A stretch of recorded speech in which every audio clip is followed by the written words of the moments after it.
podcast. This is Court. And this is Ashley, and we are coming at you live from Boston on a little Friday morning recording sesh.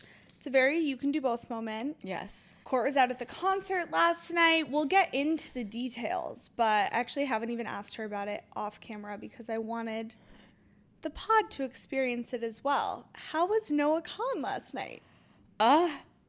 I mean, he's always just the best. He always ever. hits. Yeah. But I was so proud of him last night. He played at Fenway, and it was the first night of 2 that he's going to be playing there.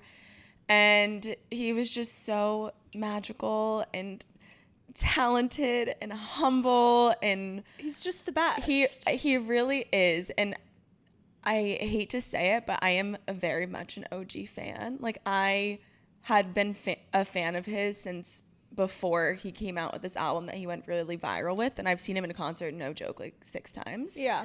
Over the past several years, like maybe 6 years. And it's just cool to see someone start from literally nothing to get to where he is now. And he made a lot of references to it last night because he grew up in New England. His parents live in Vermont. He lived in Watertown for a while, like when he was starting his musical career. And so it was just a very full circle moment for him. And you could feel the energy in the stadium. And specifically with him and his music, it's not catchy, chorusy songs that anyone could just jump into and know the words. Yeah, you have to really intentionally listen. Study them. He's telling a story through his lyrics, and there were points in the show where he just stopped singing, and you can hear crystal clear the audience like enunciating every syllable to every word of his song, and he literally started crying during one of his songs. He's like, I'm gonna cry. Someone in the industry shared with him last year that, you know, you'll be able to play Fenway Park maybe in the next 10 years. And he was able to do that a year later and sold out 2 shows. So it was so amazing. Aww. It was just so fun. Matt and I got very last minute tickets. And it was worth, honestly, every penny. I was contemplating going again tonight because Sophia and Camila were like, wait, should we go? And I was like, well, I'm going tonight, but maybe. I think it's cool that you were also at the first of his 2 shows. Yeah. I feel like the first show there, like, that's such a big moment for him. Yeah. So he kept saying, this is the best night of my life. This is the best. And I'm sure artists say that all the time, but he meant it. He meant it. He definitely meant it. I was going to say it looked amazing, but I haven't seen anything just yet. But I know it was amazing. Yeah. I'm so happy you guys got to go. Courtney's been manifesting this for, like, ever. Like, you always knew you were going to go. You guys were just like, no, we're just going to do it very last minute. Yeah. Yeah, it was in the calendar literally for months, but no tickets were involved because it was so it was thousands of dollars for a ticket. It's like I don't think anyone should ever be charging that much. No. But that's like a Drake level or a Bad Bunny. Like, that is really expensive, especially for Fenway Park when you can't see anything at all unless you're on the field. But how was your night last night? How was your week? It was good. It was just a little wine night in with a friend. That's my energy that I need this week. Yeah. As much as, like, I would have loved the concert, like, I am not in that. Yeah, you had to protect your energy. Yeah, which is such a great segue. Okay, starting now, count the amount of times we say energy in this episode. I love that. It's going to be a lot. We're going to break a record. Because today we're going to be talking all things energy. One of my favorite topics. I know that we said morning routines is a favorite topic, but energy is, I think, tops it for me. Yeah. Let's not forget, Courtney and I wanted to get matching tattoos that said energy. Oh my gosh. Maybe we should still do that. I would still do that. Yeah, me too. Because energy is everything. Energy is how you become successful. It's how you read people in a room. It's how you find your soulmate. It truly is everything. And I'm going to break out a lot of cheesy quotes this episode. I'm in the mood for that. Perfect. So one of my favorite quotes is, be the energy that you want to attract.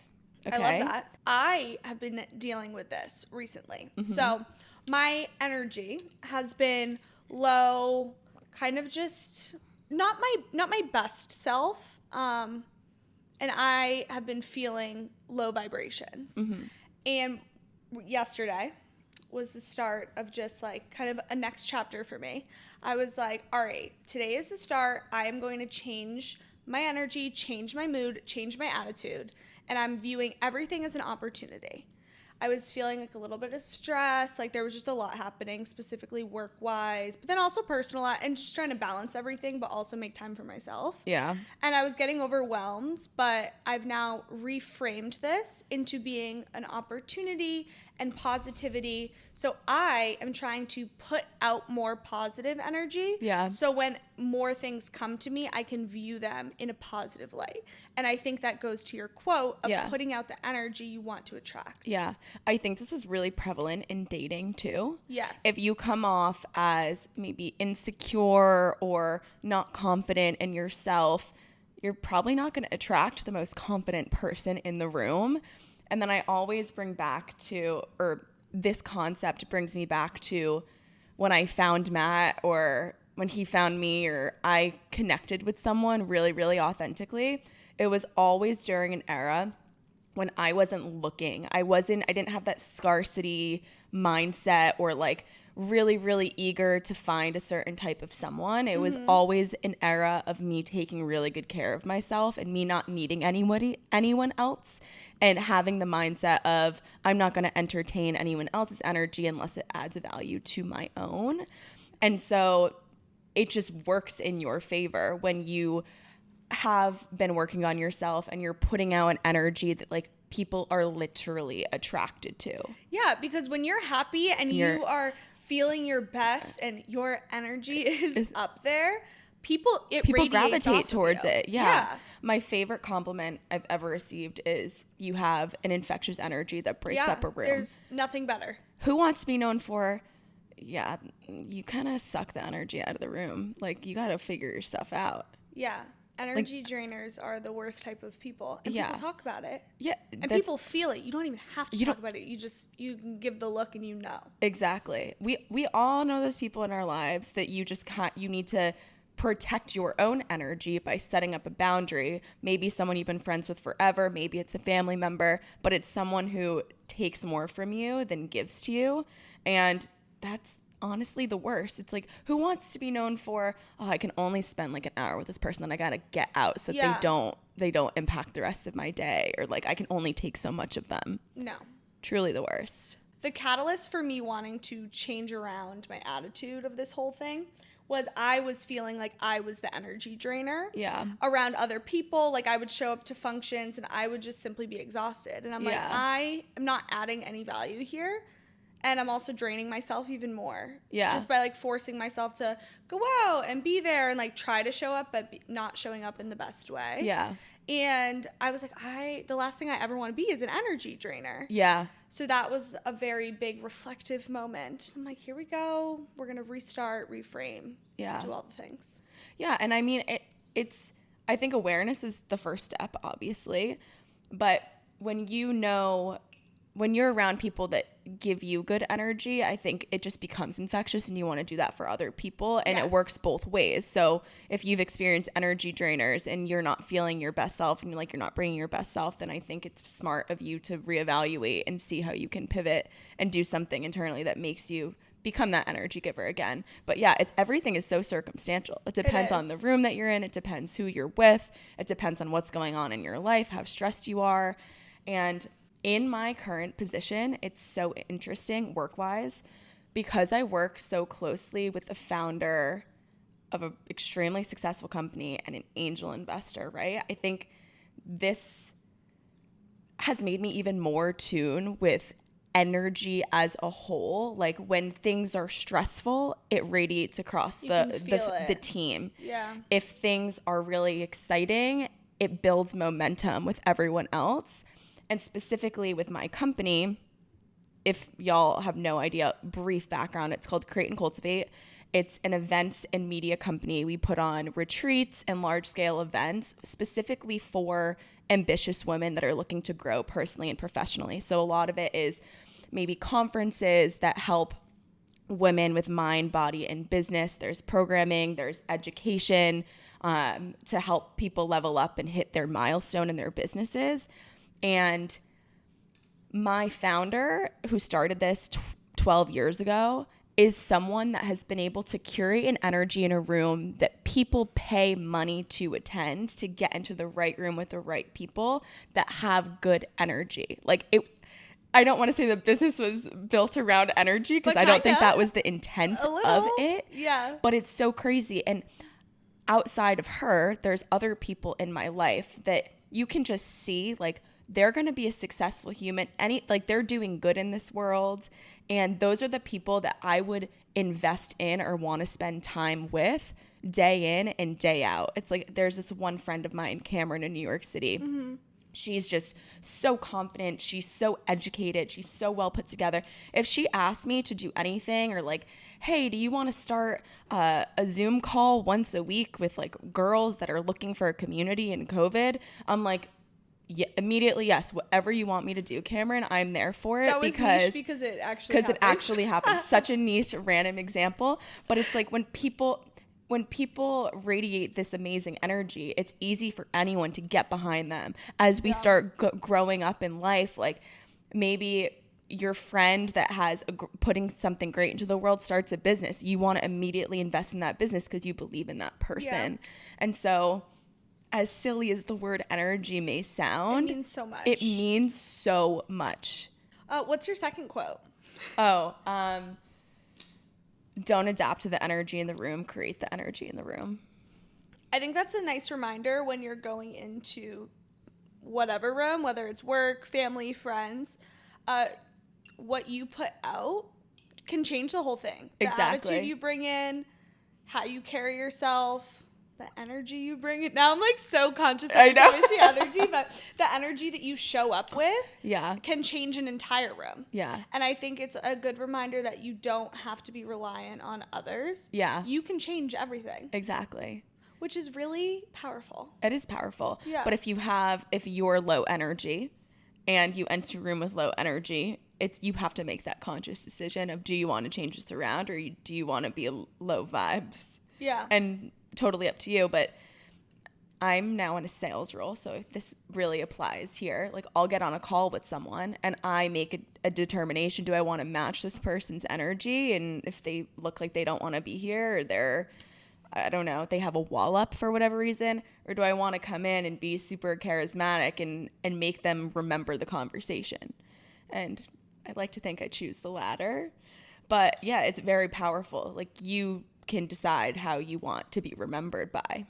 I think Joe told me that matching, it's like a sales tactic. Like, you're always supposed to match their energy or something. I like what you just said. Yeah. It's like being remembered. But I don't know. He like randomly said that one day. Yeah. I said something about matching energy, and he's like, yeah, that's the sales. Blah, blah, blah. Yeah, you're supposed to match their energy so that they feel comfortable, but then throughout the conversation, you can change it. Yeah. Like, you can twist. If someone has a really negative energy, you are the person that can twist it. Yeah. The concept of matching people's energy is my favorite when we talk about friendships. Yeah. And I think that's why we are who we are. I've never found anybody in this lifetime that matches my energy the way that you do. Yeah. And that is why we can simply have so much fun, whether we are lounging, absolutely chilling in the lowest of vibrations. Yep. But we're matched and the vibes are up. Yeah. Or we go out and we're in one of our chaotic moods. Even if one of us is not in the chaotic mood, the other one can get the other person there. Yeah. And we match it. We show up. Yeah. And that is why every time we go out, we have the best time ever. Yeah. We're always having a great time because we're matching each other's energy. Yeah, we're a unit. We are a unit. Yeah. We come to... Our molecules come together. Like, we are one. Yeah. But my favorite is when you have someone that's so close to you and you can literally ask them, all right, so what's the energy? How are we feeling? What's the vibe? And if you say, all right, I want to stay in tonight. I'm not feeling it. I'm like, perfect. Let's do that. And like, we can bring the same amount of energy to the situation depending on what it is. Guys, my brain fog this morning, I got 5 hours of sleep. I came late. I'm drinking a very subpar coffee. Let's talk about subpar coffee for a second. Let's digress. Let's digress. Okay. So Joe and I have the Breville espresso maker. He's been making me coffees. And we do a double espresso, usually over ice, although I am drinking hot this morning. We use the Nespresso milk frother with vanilla syrup, milk, cinnamon on top. He has perfected the ratio. So great. The other day he's like, all right, I'm going to make your coffee, but we are out of vanilla syrup. I was like, ugh. One, how could you let this happen? Two, okay, it's fine. Like, I'm still going to drink it. So he makes it, brings it over. I'm like, thank you so much. I go to take a sip. It tastes like nail polish remover. For a second, my brain literally like, warning, flashing. I'm like, what did you put in here? For a split second, I actually thought he poisoned me. I made him taste it. And it was just like a really jarring feeling. It was a split second. And then my instincts came over and I was like, okay, there's no way he poisoned me. But it was right before he was leaving. And I was like, poison control. Yeah, he was going to head out for the golf trip or whatever. And I was like, he poisoned me and he's going to leave. My tongue felt like it was going numb. I was really getting What so did he nervous. do? I don't Did know. he put vanilla extract in it? No, maybe? no. I think it was just really bitter coffee or something. Yeah. And it didn't have the correct balance. Sweetness. Yeah. I don't know. I made him try it. Did Long he agree? Story short, no, he's like, I don't taste anything. I'm like, Interesting. I don't believe you. So I'm still living. It didn't work. But I would just like to say, keep your guard up, ladies. You never know. Today, so Matt and I always have cold brew in the fridge from like the Starbucks one that you could get at any grocery store. And I'm very particular about my coffee as I am with everything else in my life. And wait, when we were setting up, Court was here and I was adjusting like the shade and she's like, no, that's too dark. Up. And I was like, okay, I pull it up. She goes, down just like 1 inch. I'm like, she goes, one more. She's like, yep, that's perfect. I was like, why is this your coffee order? No. And to anybody else on the planet, a drop of the almond milk doesn't make a difference. Very important. Very important. Like, this color is no bueno today. Like, what is this color? I made it myself, but Courtney needs the exact ratio. It needs to be the right color. It needs to be the right strength of the espresso or the coffee. I'm with it with cocktails too. Like, I will not drink it if something's off. And you know what? They should just put me in the back. Like, I should be back there. Put her in the back. It's going to save both of us so much time and energy. Just let me make my own drink, please, and thank you. Courtney's also always the designated bartender whenever we're together, whenever there's a weekend. Yeah. And I wouldn't really want it any other way. Yeah. It's perfect. Yeah. But back to my subpar coffee. Yes. I always have some sort of cold brew in the fridge. Sometimes it's La Colombe, sometimes it's Starbucks, whatever's available at the grocery store at the time. And Matt bought the Starbucks cold brew yesterday because we were out, and he bought the medium roast unsweetened, and it was supposed to be the dark roast. And so I'm pouring my coffee this morning, and I go, hey, Matt. He's like, what? I go, you bought the medium roast. He's like, I thought you liked the medium roast. I was like, I like the medium roast of the La Colombe, but the dark roast of Starbucks. We've been over this. He goes, you better watch yourself. There might not be any more cold brew coming from me. I go, perfect. Let me do it. So yeah, that's why my color is quite hideous, but it's drinkable nonetheless. But now I have two, not one, but two. He bulked up. So here I am with my medium roast, unsweetened. Oh, that's tragic. I'm really sorry. Yeah, I know. Literally my thoughts are with terrible. You in this dark Thank time. you. Thank you. Yeah. Back to energy. I remember what I wanted to tell. Okay. If you want to know me personally, this is a really good indication of who I am in my spirituality. I see a psychic more than I see a therapist. That's probably an iconic quote that we need on a t-shirt. I am obsessed with that. And my psychic tells me time and time again, when you put up a wall to protect yourself, you're blocking other energy from coming in. Literal wall. And when you think about it, it is so true. A lot of people, I'll relate it to dating or meeting new people out and about, a potential friend of yours. The more vulnerable you are, the more they will be able to match that and be vulnerable. The more you have a wall up and maybe you're not trusting or you just don't care to let your guard down, there's no way other people are going to get through to you as well. So the same way that you match someone's energy, if you're trying to get to know someone or if you're trying to maybe find a person, you can't have a wall up and be super guarded because it's never going to work out in your favor. I agree. I like that. And I think that's a really good reminder. Yeah. Not to say that you shouldn't trust people immediately, but honestly, I trust people immediately. I do too. Until they prove me wrong. I trust you until I don't trust you. Yeah. Until you give me a true reason. Yeah. And energy is so powerful that I feel like I have a good enough read on people to know if I should trust them immediately. Yeah. You know? Also, I think you're setting people up for failure when they have to build your trust. It's like just trust them until they prove you otherwise. Exactly. Let's talk about toxic negative energy, how not to feed it, and how not to get caught up in the cycle of negative energy because it can be so addicting. Yeah. So true. I find myself doing it, and specifically around drama. Ugh. And sometimes drama's good. I've heard all the girlies all over TikTok and other platforms say women were made for drama because it kept us safe. Like back in the day, that is how you knew. Ooh. Like the women had to tell each other because the men didn't tell them anything. So like true. It literally kept them safe. Like we were meant to I think a little bit of drama's good. It's how you bond, all the things.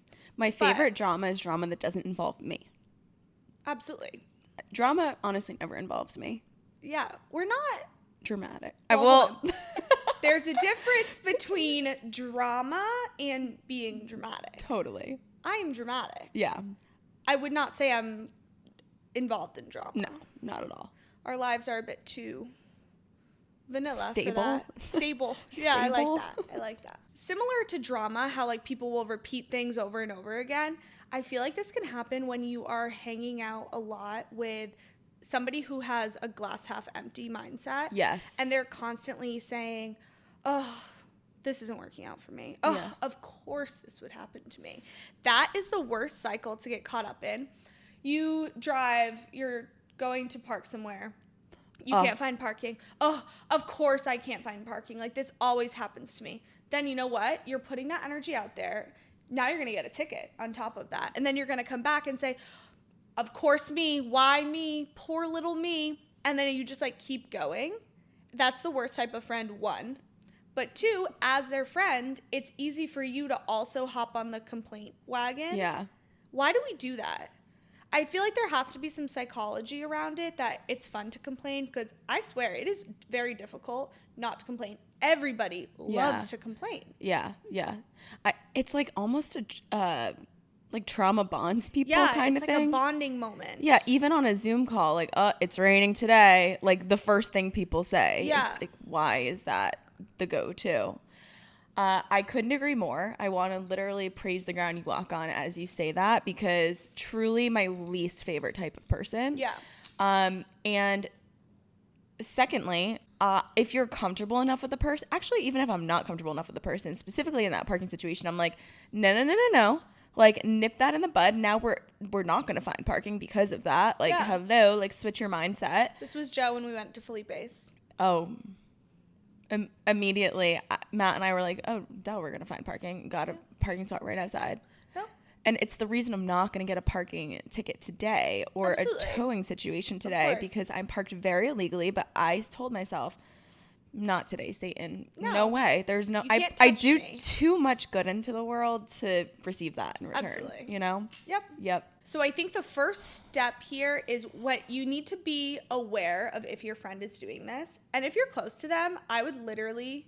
My favorite thing to call out is to say, why are you negative?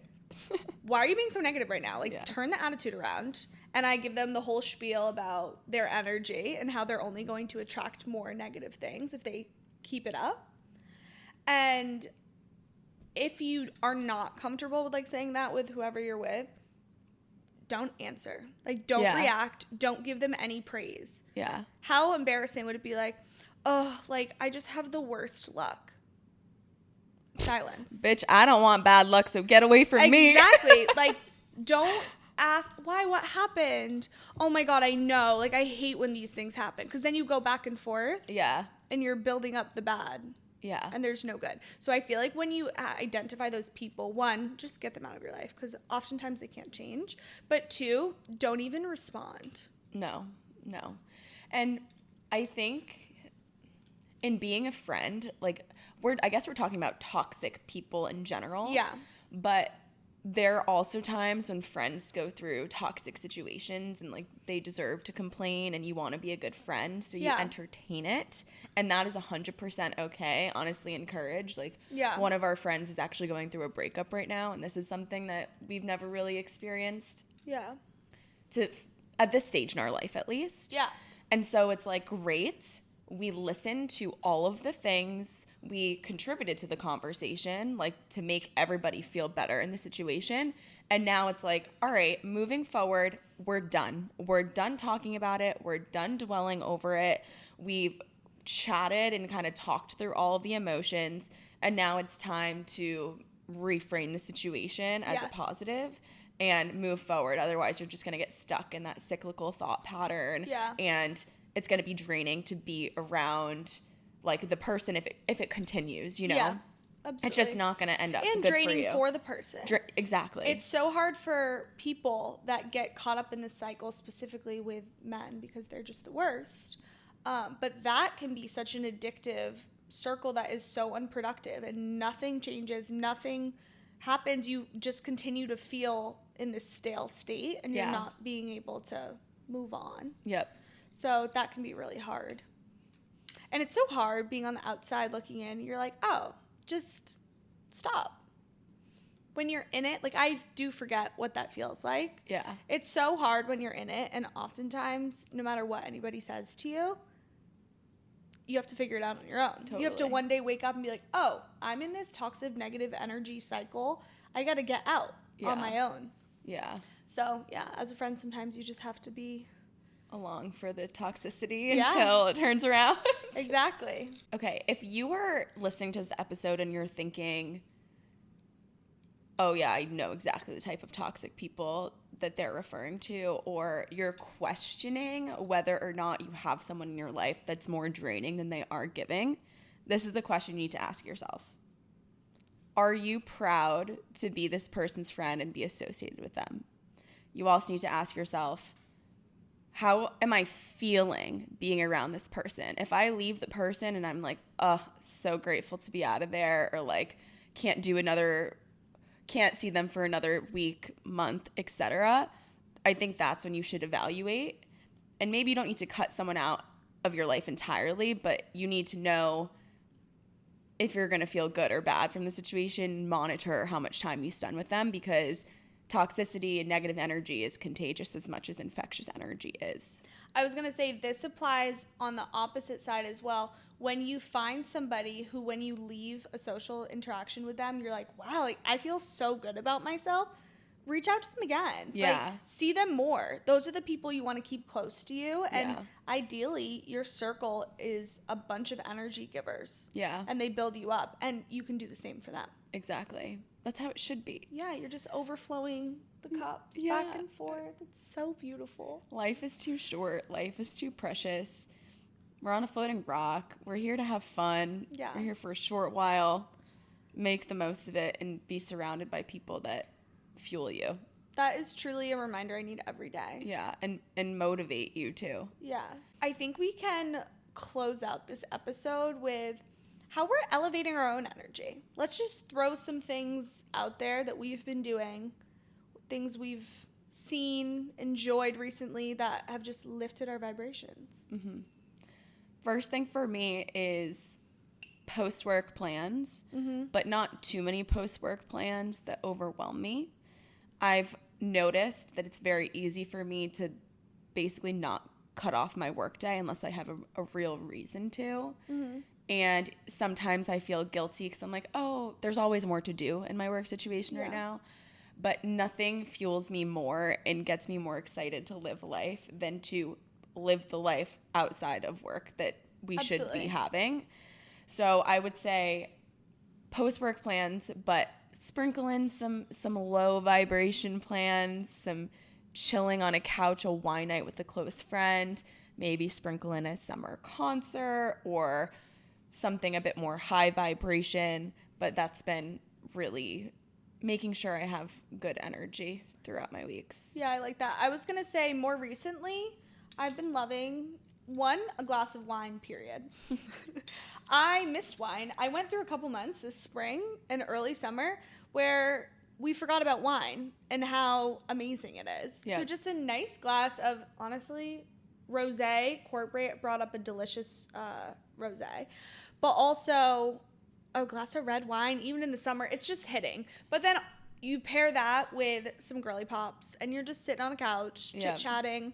The Bachelorette is obviously back on. Yeah. I want to start bringing Tuesday night bachelorettes. Whoever's around, people can come over. We can rotate the place. Yeah. Tuesday night, so we don't have to stay up past our bedtime. Yep. Show up in PJs, put a face mask on, come with your pimple patches. Yes. Like, let's have a glass of wine, giggle, and, like, judge the men on the screen. Yeah. That sounds so fun. So that's been lifting me up. I'm looking forward to those activities. Yep. Next one for me is celebrating the small wins. Like, truly. What have you celebrated recently? I celebrated making it to this podcast this morning after a concert. Absolutely. Yeah. You're doing both. Yes, I am. I'm celebrating turning my laptop off at a normal time. Yeah, I'm celebrating letting my body rest this week as opposed I went to the gym once this week, which is I don't remember the last time I went that infrequently. Yeah. But guys, Ashley and I went water skiing last weekend. Oh my God. I've never been so sore truly in my life. I contemplated whether I was getting COVID because I had aches, pains, and fatigue. I'm like, oh my God, I've never felt this muscle in my bicep or this tendon so sore in my life. I had Matt need to literally like walk on my back and crack it multiple times this week. But it was also because, number one, I'm not a water skier. I didn't grow up doing that. So I learned how to water ski and I got up for the first time successfully last weekend. But then Ashley and I were trying to be creative and literally Ashley bought these Fun Boys, these huge iconic floats. And we were trying so hard to get towed in them by Matt and Joe on a jet ski. So we're holding on to a rope for dear life. Like a water ski rope. Yeah. Sitting on our floats. On a flotation device that's not meant to be dragged in the water. Literally, like, the float would come off underneath us and we'd be dragged. And the float, like, goes completely underwater. Like, you get waterboarded. And yeah. Like, oh, it's working. You low-key start to drown. I think I'm also allergic to so many environmental stuff, so I think I wasn't feeling well because I consumed so much lake water and was just out in the wild a little bit too much. Oh, it's so funny. So yeah, proud of that. Proud for not feeling guilty about not moving my body at all this week. What wins have you been celebrating? Honestly, I've been celebrating the fact that I have just been making it through my work day and my head's above water and celebrating opportunities that are coming into my life. Yeah. Another thing that's giving me energy is the fact that I'm here this weekend in Boston. Yeah. For the first time in weeks. That I could do my laundry this week without just only washing what I need to repack. Yeah. That's a win. That's what I'm celebrating. That has me feeling really good. Yeah, I love that. And then another home item is I got this duvet from Amazon, and I will absolutely share it on the Instagram. I got a new duvet insert and a new duvet cover. It is a real-life cloud. I wake up every morning in absolute heaven. I look forward to crawling into bed, and it's really changed my life. I love that. I meant to ask you for the link so I could get it on Prime Day, but I think that's over. It's not that expensive. You should get it anyways. Perfect. We are sending you off with the best energy. Cut out the toxic energy in your life. Or limit it at least. And if you counted how many times we said energy. There's a prize for someone that gets the exact number. We'll give you a You Can Do Both hat. We'll ship it for free. We should do that. Yeah, we should. We can put our transcript in ChatGPT and have it count for us. Perfect. Cool. Okay. Well, love you guys. If you love us, you can share our podcast with a friend, subscribe, leave us a good review, follow us on all social media. And that's a wrap. And we'll talk to you next week. Love you. Bye. Bye.